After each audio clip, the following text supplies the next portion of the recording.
Ceci est un livre audio autogénéré par Google. Études africaines.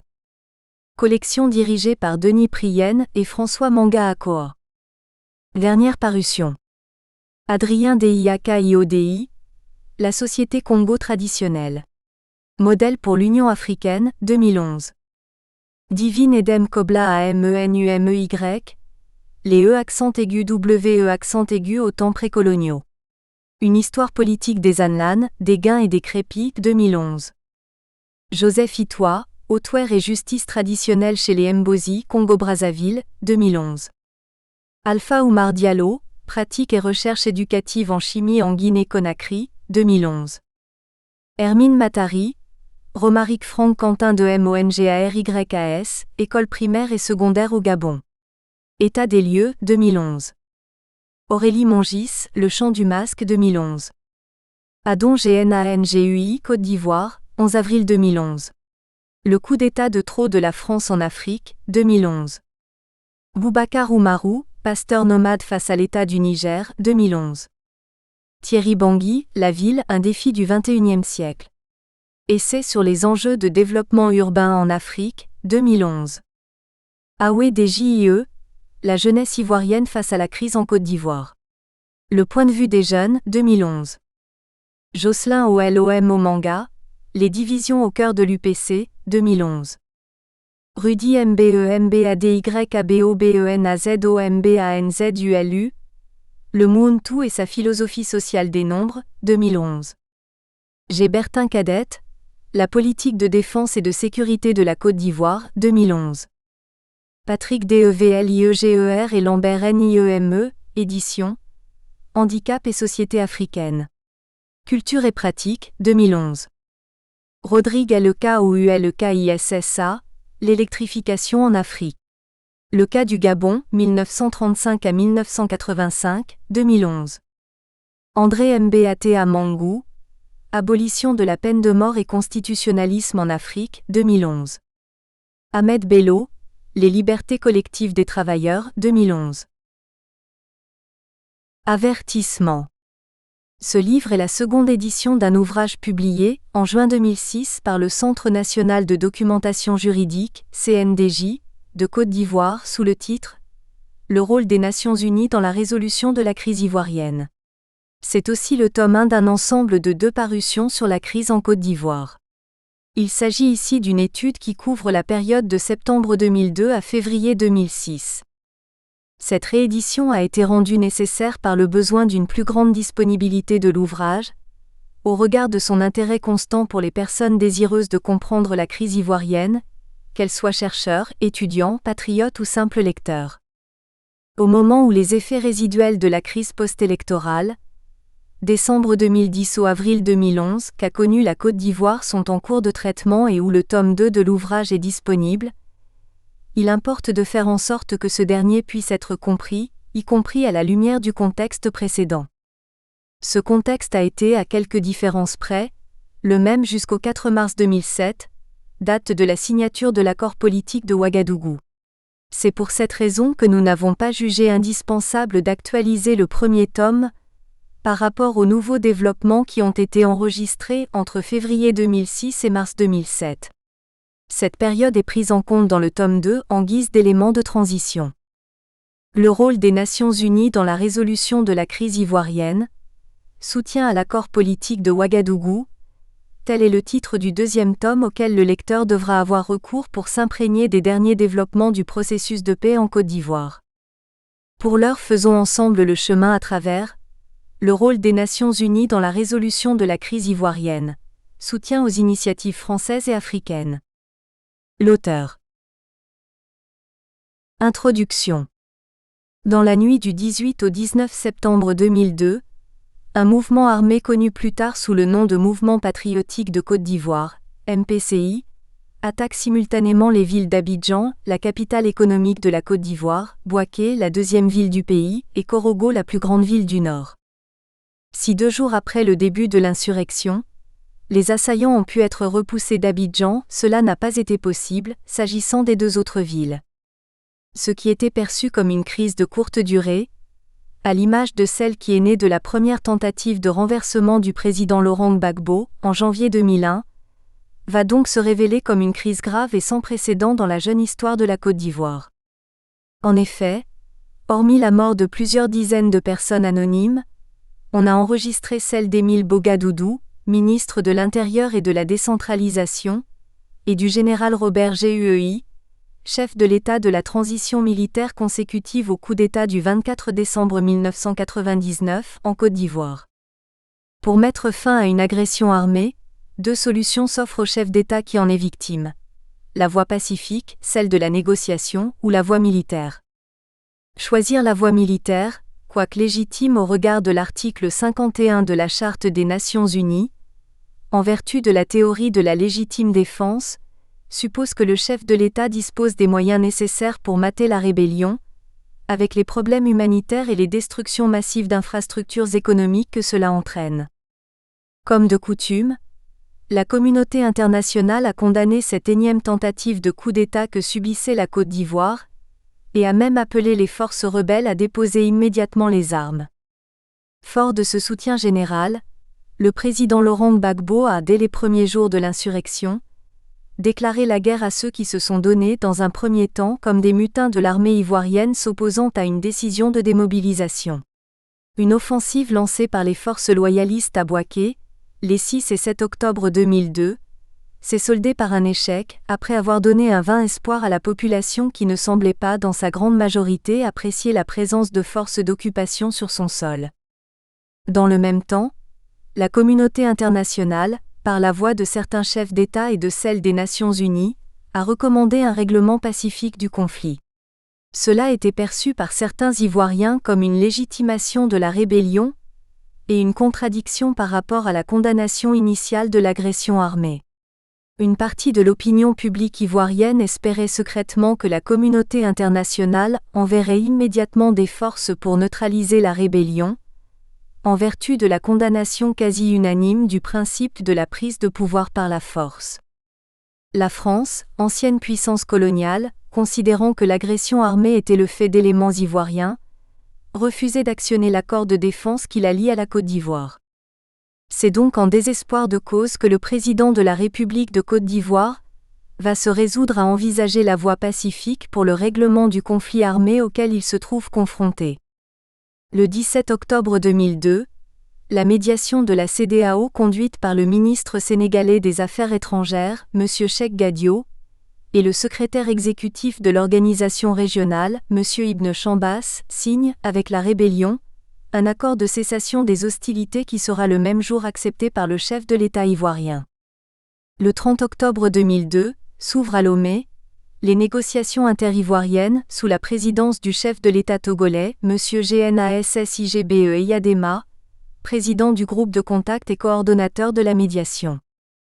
Pendant que les négociations piétinaient, le 27 novembre 2002, deux nouveaux mouvements rebelles font leur apparition dans l'ouest de la Côte d'Ivoire. Le Mouvement populaire du Grand Ouest, MPIGO, et le Mouvement pour la justice et la paix, MJP. Ces mouvements vont signer, le 13 janvier 2003, à Lomé, un accord de cessation des hostilités avec le gouvernement ivoirien. Toutefois, le pays s'est trouvé coupé en deux, avec la partie nord aux mains des insurgés et le sud sous contrôle gouvernemental. C'est après les tentatives infructueuses de la CEDEAO de mettre fin au conflit opposant le gouvernement ivoirien et les forces insurgées, que, sur l'initiative de la France, débute le 15 janvier 2003, à l'INA Marcoussis, la table ronde mettant face à face 7 partis politiques ivoiriens et les 3 mouvements rebelles. Le 24 janvier 2003 est signé l'accord de l'INA Marcoussis qui obtiendra la caution de 11 chefs d'État africains, le lendemain, à Paris, en présence du secrétaire général des Nations Unies, M. Kofi Annan. Cet accord servira de base à plusieurs résolutions du Conseil de sécurité des Nations Unies. Mais depuis le début de cette crise ivoirienne, l'ONU avait déjà fait, par la voix de son secrétaire général ou d'autres personnalités importantes de cette organisation, dont le président du Conseil de sécurité, des déclarations pour réaffirmer les principes contenus dans la charte de l'institution. L'Organisation des Nations Unies, ONU, a été fondé le 24 octobre 1945 par 51 pays déterminés à préserver la paix grâce à la coopération internationale et à la sécurité collective. L'ONU compte aujourd'hui 191 membres, dont la Côte d'Ivoire, c'est-à-dire la quasi-totalité des nations du monde. Elle a 6 organes principaux, dont 5, à savoir l'Assemblée générale, le Conseil de sécurité, le Conseil économique et social, le Conseil de tutelle et le Secrétariat, se trouvent au siège de l'Organisation des Nations Unies, à New York. Le 6e organe, la Cour internationale de justice, a son siège à La Haye, Pays-Bas. En outre, plusieurs bureaux, programmes et fonds des Nations Unies œuvrent à l'amélioration de la situation économique et sociale des peuples du monde entier. Ils relèvent de l'Assemblée générale ou du Conseil économique et social. Les institutions spécialisées sont des organisations autonomes reliées à l'ONU par des accords spéciaux. Toutes ces organisations ont leurs propres organes directeurs, budget et secrétariat. Les organes de l'ONU, les organes subsidiaires et les institutions spécialisées forment ensemble ce qui est communément appelé le système des Nations Unies. Pendant les 4 premiers mois de la crise, on n'a pas senti l'ONU s'impliquer véritablement dans la résolution de la crise ivoirienne. Pourquoi l'organisation est-elle restée au départ plutôt distante, sinon discrète, alors que le maintien de la paix et de la sécurité internationale est sa mission primordiale?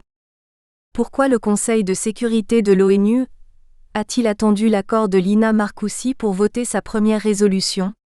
Les résolutions sur la Côte d'Ivoire dudit Conseil ont-elles ouvert la porte à la remise en cause de la souveraineté de ce pays? Pourquoi le secrétaire général des Nations Unies s'est-il borné à envoyer ses collaborateurs en mission d'évaluation, d'investigation ou de surveillance, en Côte d'Ivoire, au lieu d'y envoyer des troupes pour aider le président Gbagbo à frapper la rébellion? Le président Gbagbo est-il obligé d'appliquer l'accord de Lina Marcoussis dont a fait sien le Conseil de sécurité de l'ONU? Les organismes du système des Nations Unies ont-ils joué le rôle qui est le leur dans la résolution de la crise ivoirienne? Le rôle des Nations Unies dans la résolution de la crise ivoirienne a-t-il été efficace? Ce rôle peut-il faire jurisprudence? Autant de préoccupations, dont la liste présentée ci-avant n'est pas exhaustive, auxquelles nous allons chercher à donner réponse en nous plaçant plutôt du côté du droit, c'est-à-dire du droit international public, qui régit les rapports des États entre eux, les rapports entre les États et les organisations internationales, intergouvernementales, et les rapports des organisations internationales entre elles. Le droit interne de l'administration onusienne ne sera pas pourtant occulté. Pour répondre à ces questions, nous proposons la démarche suivante. D'abord, nous analyserons les importantes actions que 5 des 6 organes de l'ONU ont menées conformément à leur mandat, mais qui n'ont pas un caractère décisoire, au point de contraindre un ou plusieurs États ou organisations internationales à agir dans un sens précis, sous peine de violer le droit international. Ensuite, nous examinerons les actes plus énergiques posés par l'ONU, à travers les résolutions du Conseil de sécurité, dont le non-respect par les sujets de droit international constitue une violation de la loi, au sens large, et qui peuvent faire l'objet d'une exécution forcée. Enfin, nous nous intéresserons aux autres organismes et institutions du système des Nations Unies dont les actions, en conformité avec leurs mandats respectifs, étaient censées empêcher la crise ivoirienne d'être plus dévastatrice. Chapitre 1er. Les actes des organes des Nations Unies DEPOURVUS de pouvoir de coercition. Lorsque naît une crise pouvant menacer la paix et la sécurité internationale sur une partie de la planète, le système des Nations Unies prend des mesures pour y faire face. Contrairement à ce que l'on pourrait croire, très peu de ces mesures affectent l'ordonnancement juridique international. Cela s'explique par le fait qu'en principe aucun acte juridique ne peut s'imposer à un État, sans son consentement, c'est-à-dire sans que cet acte n'ait sa source ou son fondement dans un traité ou une coutume internationale. La portée des actes posés par un organe dépend en grande partie des pouvoirs qui lui sont conférés. L'ordre de présentation des organes dans la charte est aussi un élément à prendre en compte, ainsi que le nombre de fois que l'organe y est mentionné. Dans la charte des Nations Unies, le terme Conseil de sécurité est employé 106 fois. C'est le 2e organe à être présenté sur les 6 que compte l'organisation, mais également le seul investi de pouvoir de coercition, c'est-à-dire de prendre des mesures d'exécution contre les États et de les faire appliquer par la force si nécessaire. Bien que traité en premier lieu par la Charte, le terme Assemblée générale y est utilisé 55 fois. L'expression secrétariat ou secrétaire général apparaît 16 fois, Conseil économique et social, 19 fois, Cour internationale de justice, 12 fois et Conseil de tutelle, 14 fois.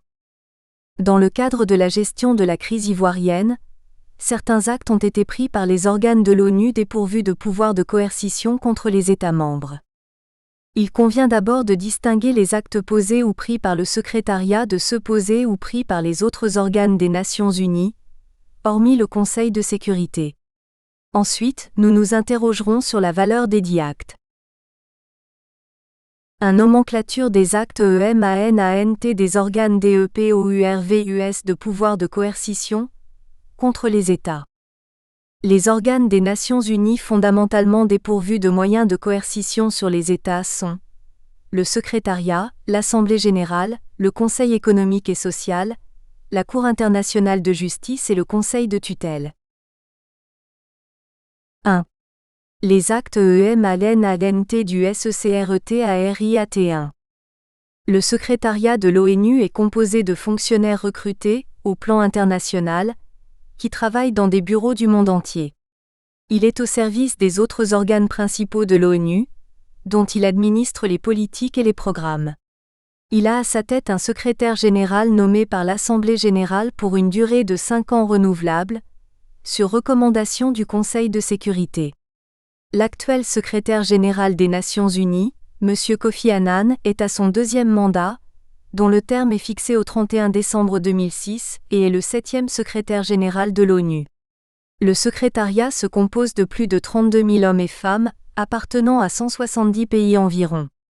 Le secrétariat proprement dit compte environ 15 000 personnes et le secrétariat des organes subsidiaires, environ 18 002. Le personnel des Nations Unies est nommé par le secrétaire général conformément aux règles fixées par l'Assemblée générale. Par acte émanant du secrétariat nous entendons les actes juridiques, décisions, rapports, procès-verbal, etc., comme les actes matériels, envoi de personnalités en mission, négociations, diplomatie, etc. Les actes juridiques pris par le secrétariat.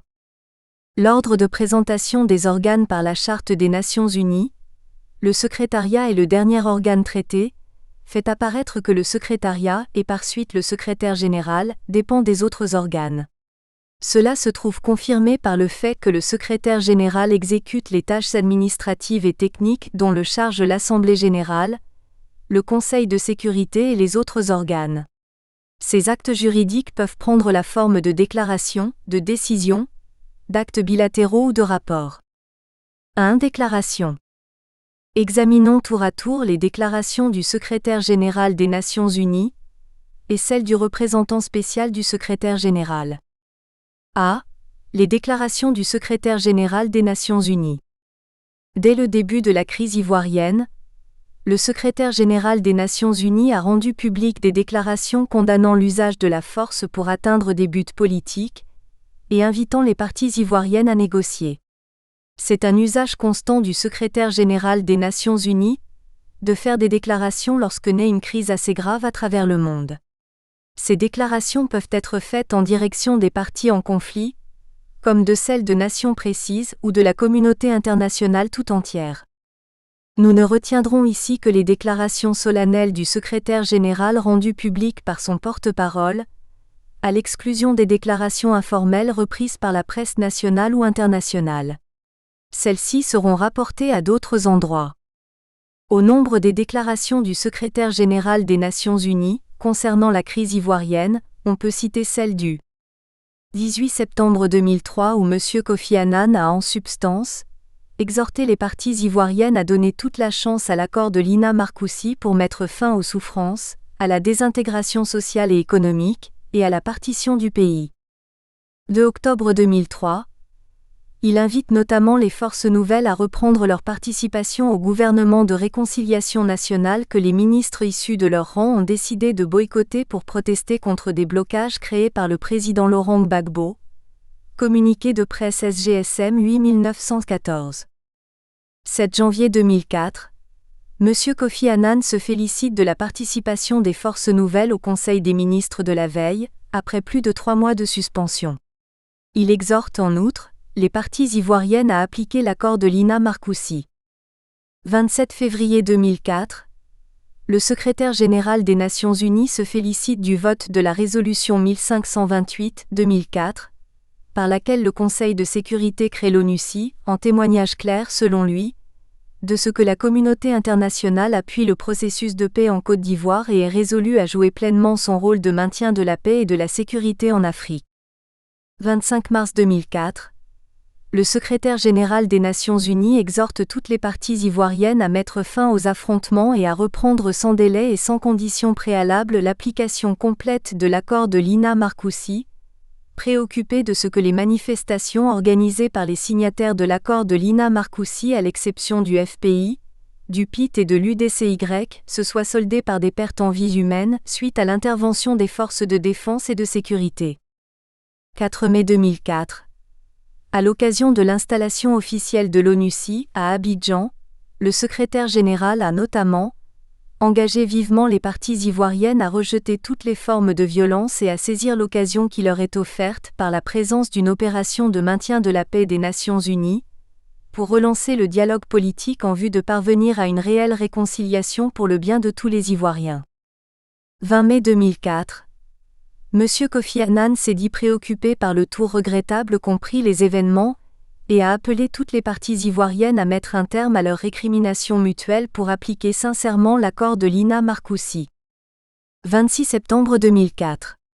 Il a exprimé sa déception face aux faibles progrès réalisés par l'Assemblée nationale de Côte d'Ivoire dans l'adoption des réformes juridiques essentielles à l'évolution du processus de paix en Côte d'Ivoire.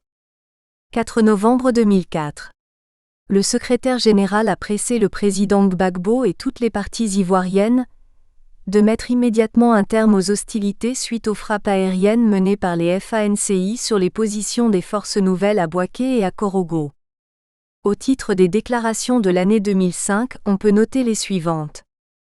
Le mars 2005, après la multiplication des incidents dans et autour de la zone de confiance, dont l'attaque menée le 28 février 2005 par quelques 100 jeunes armés contre les forces nouvelles à Logoualé, le secrétaire général des Nations Unies a appelé les parties à freiner toutes les milices et à rappeler à leurs chefs et à ceux qui les suivent Q'. Ils seront tenus responsables de toute attaque préméditée, y compris par le biais des mesures envisagées dans la résolution 1572-2004 du Conseil de sécurité. 12 août 2005. Le secrétaire général appelle les Ivoiriens à faciliter les activités de l'opération des Nations Unies en Côte d'Ivoire par une liberté de mouvement de son personnel. 30 octobre 2005. En attendant la nomination d'un nouveau Premier ministre en Côte d'Ivoire, conformément à la résolution 1633-2005 du Conseil de sécurité, M. Annan a appelé toutes les parties ivoiriennes et leurs partisans à éviter toute action susceptible de créer des tensions, et à rester engagés dans le processus de paix en cours.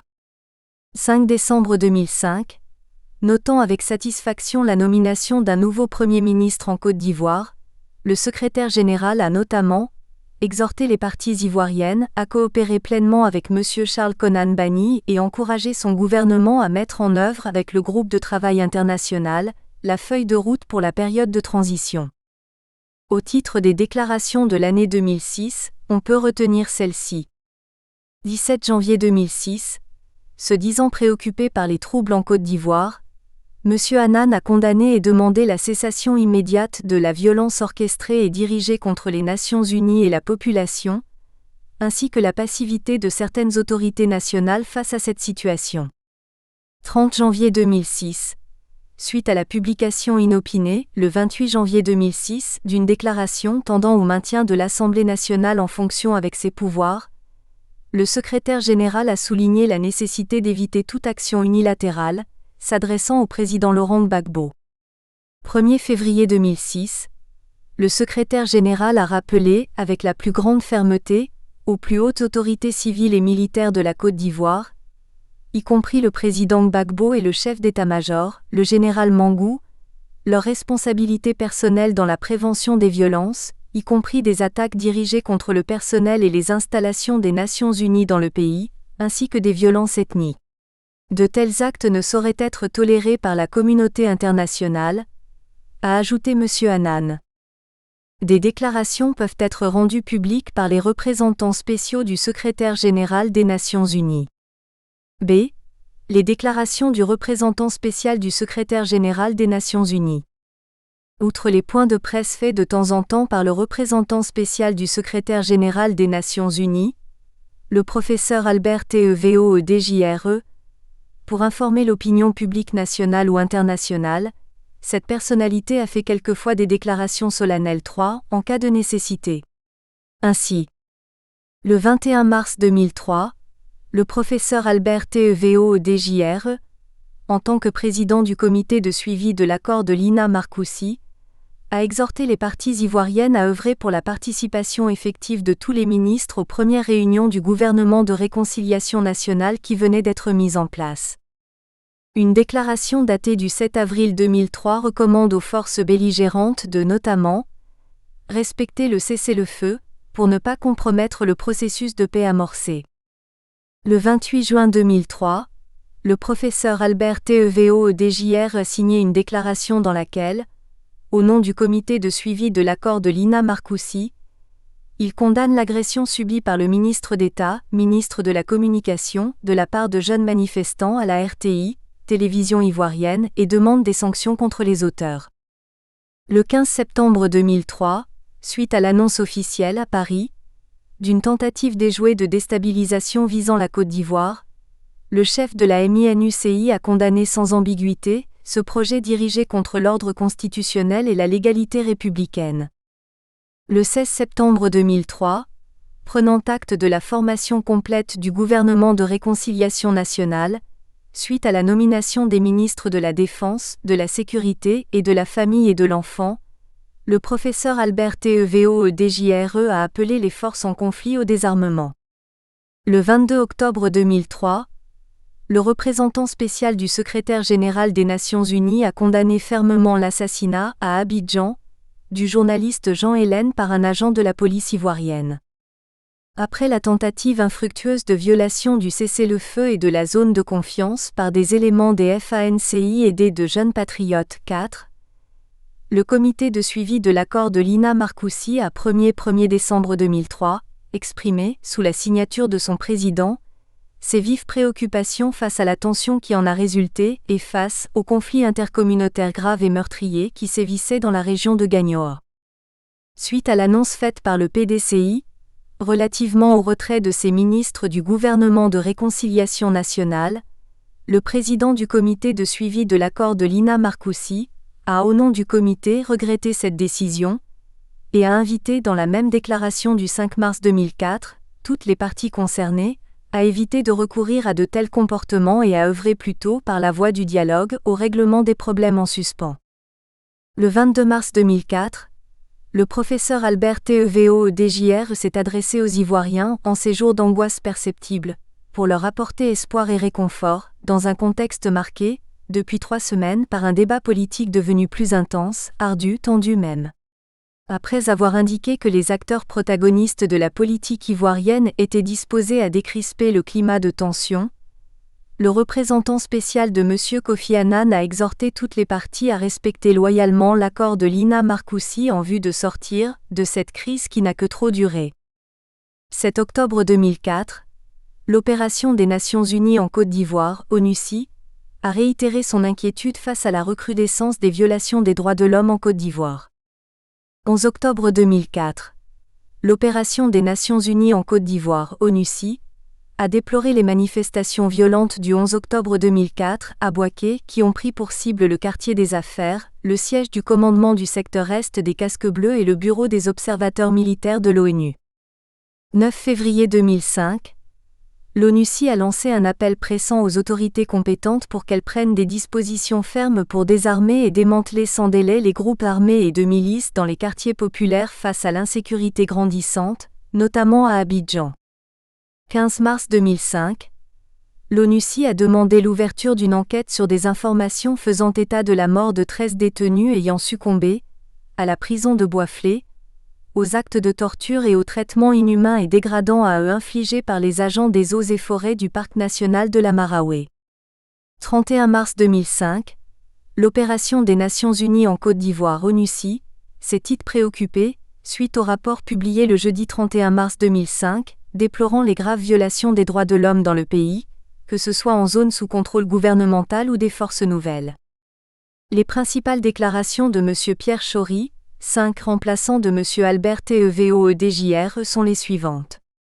3 janvier 2006, l'ONUCI a marqué sa désapprobation concernant les attaques des 2 camps militaires d'Akwedo à Abidjan, en ce qu'elles tendent à mettre en danger le processus de paix en Côte d'Ivoire. 7 septembre 2005, l'opération des Nations Unies en Côte d'Ivoire, ONUCI, a condamné fermement l'agression menée le 6 septembre 2005 à Abidjan par des jeunes patriotes contre le ministre d'État, ministre de l'administration du territoire, M. Issa Diakité, et a exigé l'ouverture immédiate d'une enquête officielle sur cette agression. 23 août 2005, l'opération des Nations Unies en Côte d'Ivoire, ONUCI, a dénoncé toute déclaration appelant au renversement des institutions de la République de Côte d'Ivoire et a rappelé les sanctions qu'encourent les auteurs de ce genre d'attitude en vertu de la résolution 1572-2004. 8 juin 2005, l'opération des Nations Unies en Côte d'Ivoire, ONUCI, a condamné avec fermeté les violences meurtrières intervenues à Duékoué, localité située dans l'ouest de la Côte d'Ivoire, ainsi que dans les villages environnants, Petit Duékoué et Guitrozon, et a exigé qu'une mission d'établissement des faits soit diligentée au plus vite par les autorités compétentes. 3 mai 2005, à l'occasion de la Journée internationale de la liberté de la presse placée sous le thème « Médias et bonne gouvernance », M. Chory a rendu hommage aux journalistes disparus, morts ou en difficulté dans l'exercice de leurs fonctions en Côte d'Ivoire et à travers le monde. Outre les déclarations, certaines décisions ont été prises par le secrétariat. 2. Les décisions. Dans le cadre de l'exécution de la résolution 1464-2003 du Conseil de sécurité, le secrétaire général des Nations Unies, M. Kofi Annan a pris une décision du 6 février 2003 portant nomination du professeur Albert Tevoedjre, Bénin, en qualité de représentant spécial du secrétaire général des Nations Unies pour la Côte d'Ivoire et de président du comité de suivi de l'accord de Lina Marcoussis. Il a achevé sa mission le 31 janvier 2005, en Côte d'Ivoire. Le 13 juin 2004, M. Kofi Annan a nommé Alan Doss Royaume-Uni, en qualité de représentant spécial adjoint principal du secrétaire général des Nations Unies pour l'opération des Nations Unies en Côte d'Ivoire, ONUCI. Le 1er août 2004, le secrétaire général des Nations Unies a nommé M. Abdoulaye Mar Dieye, Sénégal, en qualité de représentant spécial adjoint, deuxième pour l'ONUCI. Le 1er avril 2005, M. Pierre Chory, Suède, a été nommé représentant spécial du secrétaire général des Nations Unies et chef de l'opération des Nations Unies en Côte d'Ivoire, en remplacement de M. Albert Tevoedjre, démissionnaire. Le 17 août 2005, M. Abou Moussa, Tchad, a été nommé en qualité de représentant spécial adjoint principal du secrétaire général des Nations Unies pour l'opération des Nations Unies en Côte d'Ivoire, en remplacement de M. Alan Doss, nommé représentant spécial du secrétaire général des Nations Unies pour le Libéria, par une décision du 15 août 2005. Le 15 juillet 2005, M. Antonio Monteiro, Portugal, a été nommé haut représentant pour les élections en Côte d'Ivoire. Comme décision, on peut aussi noter celle du 17 octobre 2002 classant à la phase 3 la zone d'Abidjan et du 26 janvier 2003 portant classement de la même zone à la phase 4 de l'échelle de sécurité des Nations Unies. C'est une mesure qui vise surtout la sécurité des personnels et des biens du système des Nations Unies, et même des ressortissants de tout pays. Après son classement à la phase 4, la zone d'Abidjan a été ramenée à la phase 3 au mois de mai 2003 par le secrétariat, sur proposition du comité des phases. Le 13 septembre 2003-6, un nouveau classement est entré en vigueur en Côte d'Ivoire. En effet, l'ONU a décidé de faire passer la zone d'Abidjan de la phase 3 à la phase 2. La zone sous contrôle des forces nouvelles passe de la phase 4 à la phase 3. Les régions centre et est sous contrôle gouvernemental sont passées de la phase 4 à la phase 2. Concernant l'ouest du pays, la partie sous contrôle gouvernemental comprise entre Tabou, Duékoué et Baouyé est passée de la phase 4 à 3. Le 26 mars 2004, la zone d'Abidjan est repassée à la phase 3, suite aux affrontements meurtriers qui ont marqué la marche des forces politiques signataires de l'accord de Lina Marcoussis, à l'exception du FPI, du PIT et de l'UDCY, le 25 mars 2004. Après les manifestations violentes qui ont suivi la destruction par les forces françaises Licorne, le 6 novembre 2004, des aéronefs militaires des FANCI, Abidjan a été classé à la phase 4. Selon un communiqué du ministère des Affaires étrangères publié le 27 janvier 2005, la zone d'Abidjan a été à nouveau classée à la phase 3 par les Nations Unies depuis cette date. Suite aux attaques violentes du 17 au 19 janvier 2006, dirigées par les jeunes patriotes contre les différentes bases de l'ONUCI à Abidjan et à l'ouest de la Côte d'Ivoire, l'échelle de sécurité a encore été modifiée. Ainsi, à l'ouest notamment dans la zone de Guiglo, l'évacuation totale du personnel onusien a été faite, faisant penser à l'application de la phase V, tandis qu'à Abidjan on assistait les jours suivants à la relocalisation temporaire d'environ 400 membres du personnel civil à Banjul, en Gambie, en application sans doute des dispositions relatives à la phase 4 de l'échelle de sécurité des Nations Unies 7. Ce classement, selon qu'il est favorable ou défavorable, accroît ou limite les activités du système des Nations Unies dans le pays auquel il s'applique. Phase 1, mesures de précaution. Phase 2, limitation au mouvement du personnel onusien. Phase 3, relocalisation du personnel onusien non essentiel. Phase 4, suspension des programmes à l'exception des programmes d'urgence. Phase 5, évacuation du personnel onusien. Il est important de noter que ce classement se fait à partir d'éléments objectifs recensés quotidiennement par un bureau, dirigé par un officier militaire des Nations Unies, Field Security Officer, basé dans le pays et s'associant les services d'éléments des forces de sécurité et de défense locales, ivoiriennes. Le Field Security Officer fait rapport à l'équipe de gestion de la sécurité des Nations Unies sur le terrain, Security Management Team, présidé par le représentant résident du PNUD 8. C'est sur rapport du représentant résident du PNUD au bureau de New York que la décision de classement est prise. Comme on le voit, des précautions sont prises pour réduire les risques d'arbitraire en raison de la gravité des conséquences de chaque classement. Après les décisions, examinons les actes bilatéraux. 3. Les actes bilatéraux. Ce sont les accords passés, au nom des Nations Unies, par le représentant spécial du secrétaire général avec l'État de Côte d'Ivoire, en rapport avec la gestion de la crise ivoirienne. Ainsi, nous ne ferons pas cas ici des accords neufs que les organes subsidiaires ou les institutions spécialisées du système des Nations Unies basées en Côte d'Ivoire ont pu passer, comme par le passé.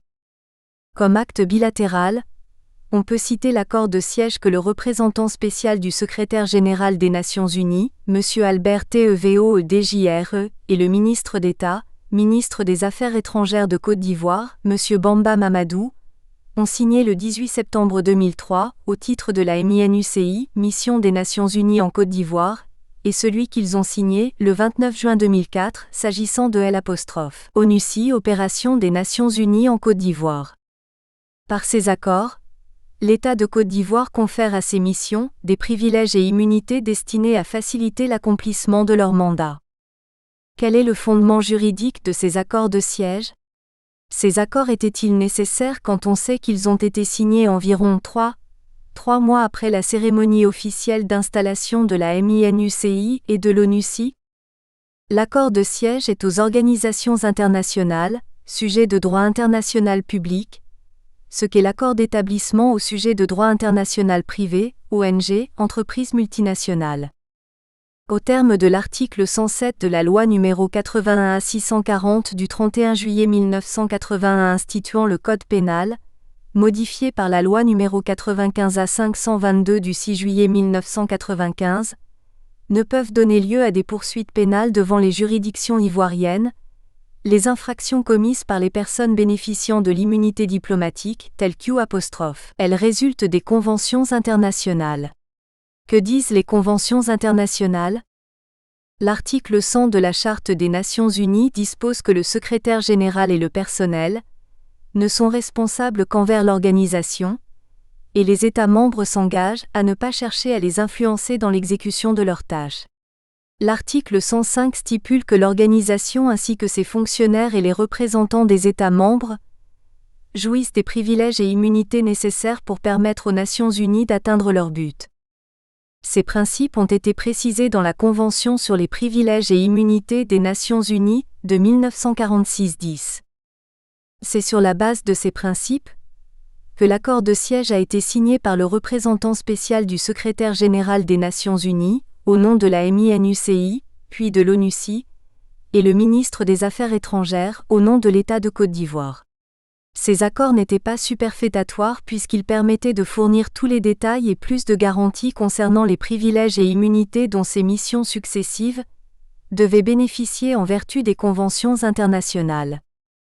S'agissant de l'ONUCI, la résolution 1528-2004 du 27 février 2004 a demandé, au paragraphe 9, au secrétaire général des Nations Unies et au gouvernement de réconciliation nationale de Côte d'Ivoire, de conclure un accord sur le statut des forces dans les 30 jours 11 suivant L'. Adoption de la résolution. Compte tenu de la résolution 58/82e de l'Assemblée générale sur la portée de la protection juridique offerte par la Convention sur la sécurité du personnel des Nations Unies et du personnel associé. Faute de quoi, le modèle d'accord sur le statut des forces pour les opérations de maintien de la paix en date du 9 octobre 1990, A45 594e, s'appliquerait provisoirement en attendant la conclusion de cet accord. Tous ces accords relèvent en principe du droit international public, DIP, en raison des conventions internationales sur lesquelles ils sont fondés et de la qualité de sujet de DIP des signataires, organisations internationales et États. Cependant, il ne s'agit pas de traités. À ces accords, il convient d'ajouter la convention de concession à l'ONUCI, de l'exploitation de la bande FM 96 MHz de la radiofréquence 2, signée, le 5 août 2004, par le représentant spécial du secrétaire général des Nations Unies, M. Albert Tevo-DJRE, et le président du conseil d'administration de la RTI, Radiodiffusion-Télévision ivoirienne, M. Maurice Bandama. Cette convention n'est en principe pas régie par le droit international public, la RTI n'étant pas une personne morale de droit public, ni habilitée à engager l'État de Côte d'Ivoire. Mais cet accord participe à l'expression de la souveraineté de cet État, si on tient compte du fait qu'il a été signé à la primature, en présence du Premier ministre Sédou Diarra, dans le cadre de l'application du point de la résolution 1528-2004 relatif à la création de la radio de l'ONUCI. 4. Les rapports. Selon l'article 99 de la Charte des Nations Unies, le secrétaire général peut attirer l'attention du Conseil de sécurité sur toute affaire qui, à son avis, pourrait mettre en danger le maintien de la paix et la sécurité internationale, notamment par des rapports. Il convient de distinguer les rapports circonstanciés des rapports périodiques. A. Les rapports circonstanciés. Depuis le début de la crise ivoirienne, plusieurs rapports circonstanciés ont été adressés par le secrétaire général des Nations Unies au Conseil de sécurité. Ces rapports ont pour point commun de faire suite à des missions d'évaluation effectuées en Côte d'Ivoire par des envoyés spéciaux des Nations Unies et de faire des propositions sur les moyens pour l'organisation de renforcer son rôle dans la résolution de la crise ivoirienne. Les missions d'évaluation. Le rapport S 2003-374e du 26 mars 2003 intitulé « Rapport du secrétaire général sur la Côte d'Ivoire » fait suite à la résolution 1464-2003 du 4 février 2003 dans laquelle le Conseil de sécurité a prié le secrétaire général de lui présenter, dans les meilleurs délais, des recommandations sur la façon dont les Nations Unies pourraient soutenir pleinement la mise en œuvre de l'accord de Lina Marcoussis. Dans le cadre de l'application de ladite résolution, une mission pluridisciplinaire 12 d'évaluation technique dirigée par le sous-secrétaire général aux opérations de maintien de la paix, M. Eddy Anabi, s'est rendue en Côte d'Ivoire où elle a séjourné du 24 février au 7 mars 2003. Ladite mission a également eu, en France, des entretiens séparés avec le président Bédi et le Premier ministre Alassane Ouattara, ainsi qu'avec des hauts fonctionnaires du ministère français des Affaires étrangères. Les évaluations faites concernent les aspects politiques, militaires, humanitaires, socio-économiques, les questions relatives aux droits de l'homme, à l'information et à la sécurité du personnel des Nations Unies. Cette évaluation a fait apparaître des problèmes majeurs à tous les niveaux. Quant au rapport S 2004 du 6 janvier 2004, intitulé Rapport du secrétaire général sur la mission des Nations Unies en Côte d'Ivoire présenté en application de la résolution 1514-2003, du Conseil de sécurité en date du 13 novembre 2003. Il fait suite, lui aussi, à ladite résolution qui a demandé à M. Kofi Annan de lui remettre, avant le 10 janvier 2004, un rapport sur les efforts faits par la mission des Nations Unies en Côte d'Ivoire, MINUCI, pour faciliter la paix en Côte d'Ivoire, y compris les moyens d'améliorer ces efforts et le renforcement éventuel de la présence des Nations Unies en Côte d'Ivoire. À ce rapport ont été adjoints 2 additifs. Ainsi, une mission pluridisciplinaire 13 d'évaluation des péchés en Côte d'Ivoire, avec encore à sa tête M. Edi Anabi, est resté dans ce pays du 3 au 11 décembre 2003, puis a rencontré, au Ghana, le président John Kufuor et à Paris, de hauts responsables du gouvernement français et l'ancien Premier ministre Alassane Ouattara. L'évaluation faite concerne l'état d'avancement du processus de paix, les aspects régionaux, le processus électoral, la situation des droits de l'homme, les médias, la situation humanitaire, les répercussions économiques du conflit. Même si le rapport note des progrès importants accomplis d'une manière générale, il souligne également le retard accusé dans l'application de l'accord de Lina Marcoussis. Pour surmonter les facteurs perturbateurs du processus de paix, les 2 rapports précités font des propositions pertinentes en vue de renforcer l'action des Nations Unies en Côte d'Ivoire. Les propositions du secrétaire général des Nations Unies relatives au rôle de l'ONU. Les propositions contenues dans le rapport S 2003-374 du 26 mars 2003 concernent les activités militaires et les activités civiles. Au titre des activités militaires, 4 options ont été étudiées par la mission d'évaluation. A. Créer une équipe militaire consultative très restreinte, à Abidjan auprès du représentant spécial du secrétaire général en Côte d'Ivoire. B. Déployer un groupe de liaison de 76 militaires qui serait distribué entre le quartier général des forces françaises et celui de la CEDEAO, ainsi qu'auprès des forces gouvernementales et des forces rebelles. C. Déployer environ 200 observateurs militaires dans tout le pays comme envisagé par le sommet de Paris. D. Lancer une opération de maintien de la paix en bonne et due forme avec environ 6000 casques bleus. M. Kofi Annan recommande l'option B. Dans son rapport, au vu du stade non avancé de l'application de l'accord de Lina Marcoussis, les options C et D pouvant être envisagées lorsque l'évolution du processus de paix le permettrait. C'est l'option B, qui a été effectivement retenue par le Conseil de sécurité dans sa résolution 1479-2003, du 13 mai 2003. Pour le renforcement du rôle des Nations Unies en Côte d'Ivoire dans les matières civiles, le rapport propose la mise en place, auprès du représentant spécial du secrétaire général des Nations Unies, d'une composante affaires civiles, constituée d'experts juridiques, d'experts du processus électoral, de l'état de droit et de la police civile, d'une composante droits de l'homme chargée de surveiller la situation, notamment des enfants victimes du conflit et enfants soldats, personnes déplacées et réfugiés, une composante communication et information, chargée principalement de veiller à la diffusion d'informations crédibles tant sur les réalités locales, internationales que sur le rôle des Nations Unies, enfin d'un petit cabinet technique composé de spécialistes des affaires politiques pour appuyer les activités du comité de suivi. Ces différentes composantes et la liaison militaire, placée sous l'autorité du représentant spécial du secrétaire général des Nations Unies, devraient former la MINUCI, Mission des Nations Unies en Côte d'Ivoire, selon le rapport. Pour renforcer la présence des Nations Unies en Côte d'Ivoire, après l'installation de la MINUCI, le rapport S 2004 du 6 janvier 2004 préconise la mise en place de 8 composantes, militaires, police civile, judiciaire, électorale, désarmement, démobilisation et réinsertion, droits de l'homme, information, affaires politiques et civiles d'environ 12 fonctionnaires.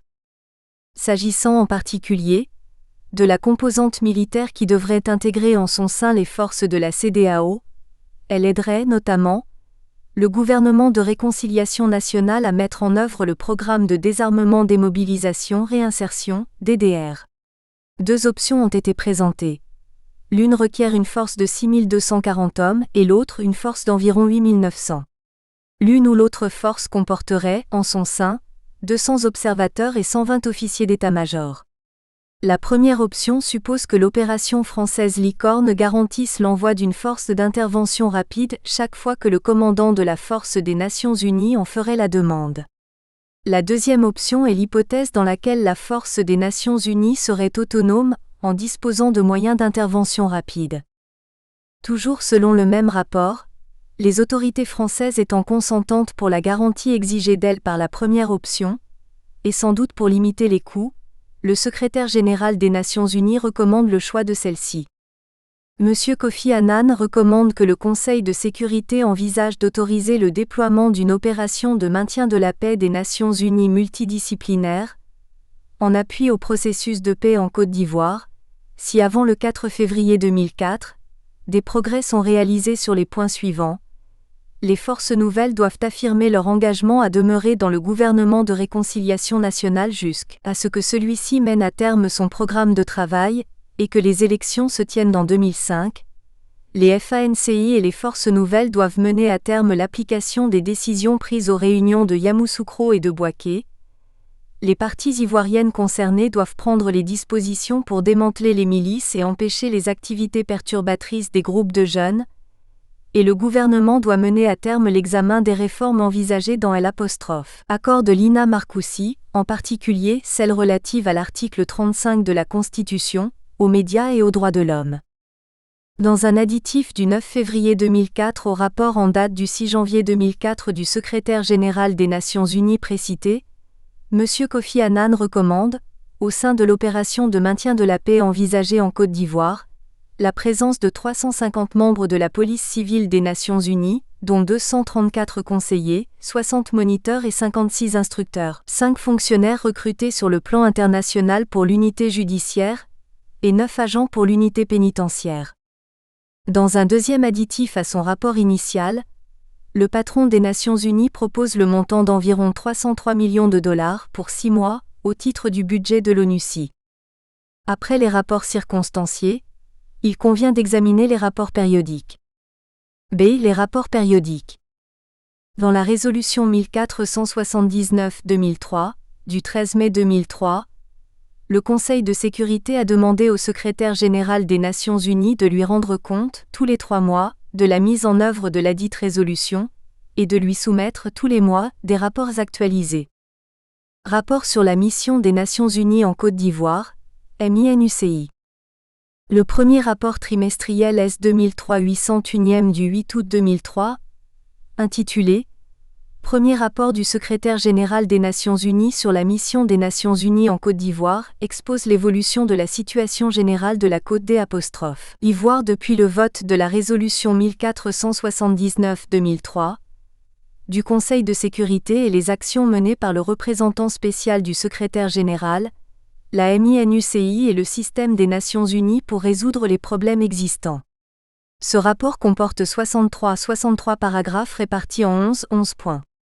S'agissant de la situation générale, elle est caractérisée, selon le rapport, par une amélioration de la situation sécuritaire atténuée cependant. Nous espérons que vous avez apprécié cet aperçu. Pour continuer à écouter ce livre audio sur Google Play Livres, utilisez le lien dans la description de la vidéo.